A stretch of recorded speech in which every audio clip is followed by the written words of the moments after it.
Hi, welcome to my YouTube channel. Thanks for stopping by and joining me on this topic, life in China. So, what is it like to live in China? I'm glad you asked. Let's get right into it. So I realized after editing that this video is actually pretty long. So I'm going to split it up into about 3 or 4 other videos, and I'll tag the other ones at the bottom. So yeah, let's get started. Now, currently, I am in Shenzhen, China. I've been here for about 7 months since January of this year, 2018. The obvious. Being black in China. What does it mean to be black in China?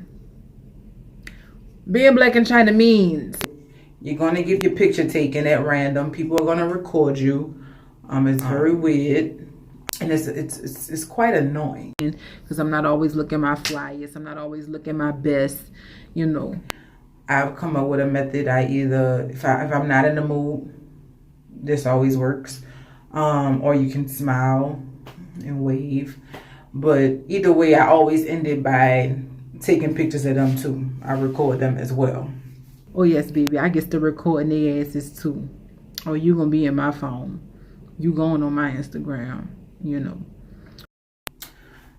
So yeah, it happens. Black people, when you get out here, there is a word that Chinese people use that sounds an awful like the N-word.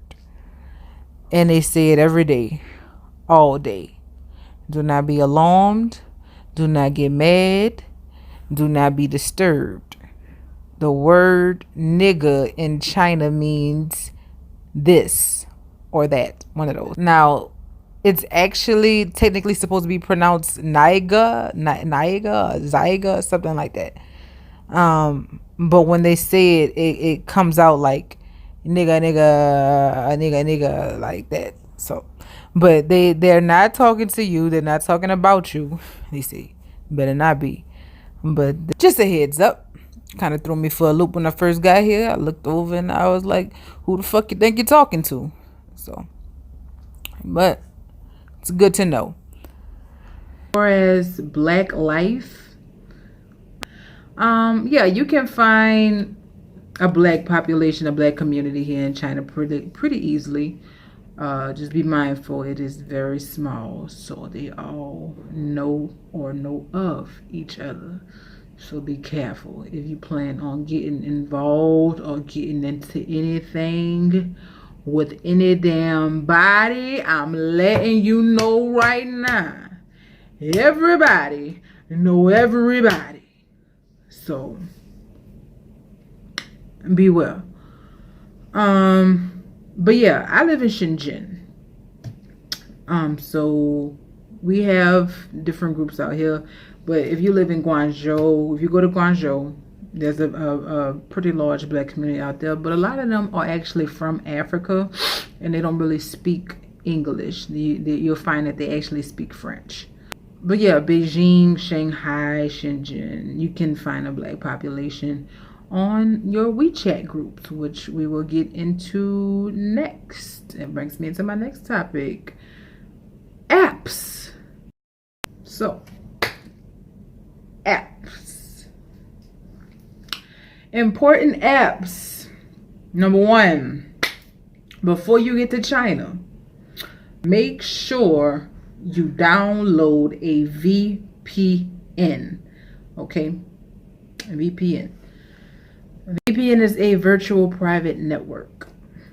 You're going to need one because everything that we enjoy is blocked here in China. Facebook blocked, Instagram blocked, Snapchat blocked, Google is blocked, Gmail, because it's a part of Google, is blocked. So yeah, you're going to need a VPN, and it's much easier if you do it before you get here because you may not be able to access the VPN website when you do get here. I would recommend using ExpressVPN. That's the one I use whenever I go to another country. I've been with them, you know, for since I moved to Dubai, since I was living in Dubai, which was 2015 to 2016. So that's when I first got with Express. I recommend them. There's other VPNs out there like NordVPN and stuff, but I'm more familiar with Express, and they seem to be the more popular one as well. And with a VPN, you can just connect to another country server. Like right now, I'm connected to Singapore. So it looks like I'm in Singapore because I'm using the Singapore server. Express, the prices range. You can do a year subscription, which is $100. You can do a 6-month subscription, which is about $60. You can do a monthly subscription, which is about $12.95 a month. Not too shabby, but yeah. Oh, WeChat, like I mentioned earlier. You're definitely gonna, if you plan on living in China, you're definitely gonna be on WeChat, because I'm assuming that you're coming here with a company or an organization, and this is how people communicate in China. WeChat. No one really uses regular old text messages anymore. People communicate, text, call using WeChat. We pay using WeChat. So set up your WeChat account, and you can find other groups. That's how I find some of the black groups that I'm a part of. You know, we have Black Life Shenzhen, we have Black Network, you know, we have different kind of stuff. And you can meet people, you know, you join those little group chats or whatever, and you can meet people that look like you. Okay? So yeah, those are apps. VPN, 1. WeChat, number 2. The next app would be Alipay. Alipay is another paying account, but it's not like WeChat. There's no texting and stuff like that. Alipay is strictly for purchasing things.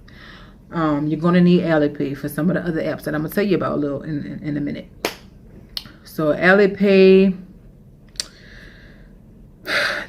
is good. You're supposed to be able to transfer money internationally with Alipay. I haven't figured it out though.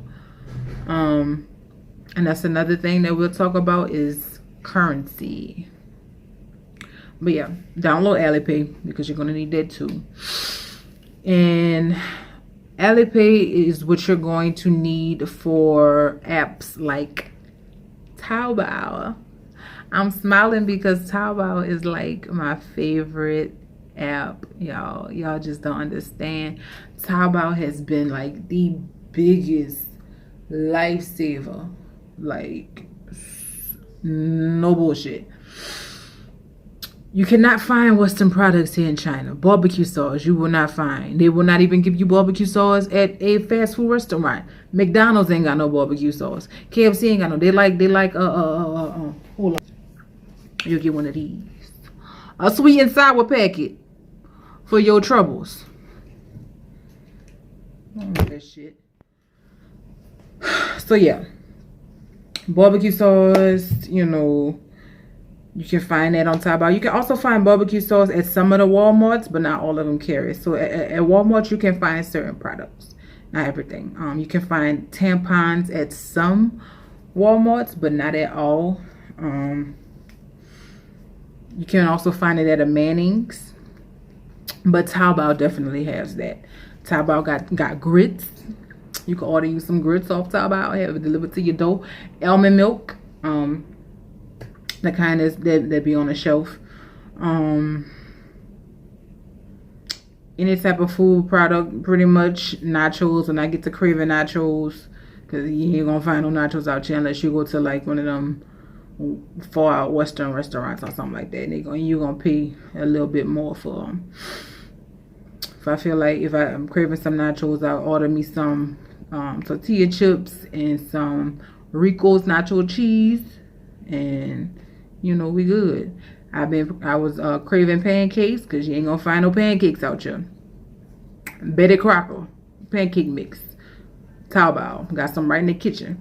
They don't carry syrup out here. They do not do the syrup thing. For some reason, they don't do syrup.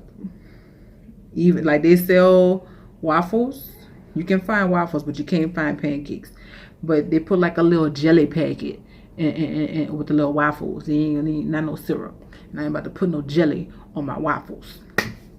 They don't even have biscuits. But yeah, found me some syrup on Taobao. Taobao is the go-to, y'all. Like, download Taobao. You can find almost anything for cheap. For cheap. Okay. Now Taobao is in Chinese. However, you can look up items in English. So you can type in the English version of a word on Taobao and they'll pull it up for you. But to set it up, you're either going to have a phone that has translation on it. Like, okay, I have a Galaxy 8. Everything on the screen of Taobao is in Chinese or is in Mandarin. And so with my phone, I just screenshot it and I click Bixby, the Bixby button, and it tells me, it reads that it picks up that it's in another language. It tells me what it says in English. If you don't want to go through all that, then the easiest thing you can do is get with a local colleague, someone that can help you put your address in and stuff like that. Attach your Alipay account to your Taobao account so you can pay with checkout right there. So yeah, Taobao. Also Alibaba. Don't get it confused with Alipay. Alibaba is another shopping site. You can find stuff, but Alibaba usually sells in bulk. But you can still find stuff like hair on Alibaba. This hair I got from Taobao. These little beads I got from Taobao. I got a lot of stuff. Oh, y'all found me some shea butter out here too. Shea butter. Taobao. But yeah, Alibaba is good, but they usually sell in bulk, like I said. So yeah, those are the two shopping apps that I use. As far as Chinese apps, like learning Chinese, I use Hello Chinese. It's a good app. I don't use it as much as I should though. But yeah, it would help if you knew some Chinese when you come over here, because you're gonna be confused. They gonna be confused. You're gonna be confused. And everybody just lost. So yeah, Hello Chinese, some translation apps that I use, Baidu and Pleco. As far as transportation, getting around, I use the Metro app. Every city in China, as far as I know, has their own Metro app. It's Metro, but it says like Metro Shenzhen. And that one is actually in English. So, and it lets you know where you are, what line you need to take to get to this location, whatever, how many stops you got, you know. Also Mobike. Everyone uses Mobike. I don't use it. I downloaded the app, but I don't use Mobike. But it's good to have because you never know when you might need it. That's when they have a lot of Mobike is where they have like a bunch of bikes just lying around the city.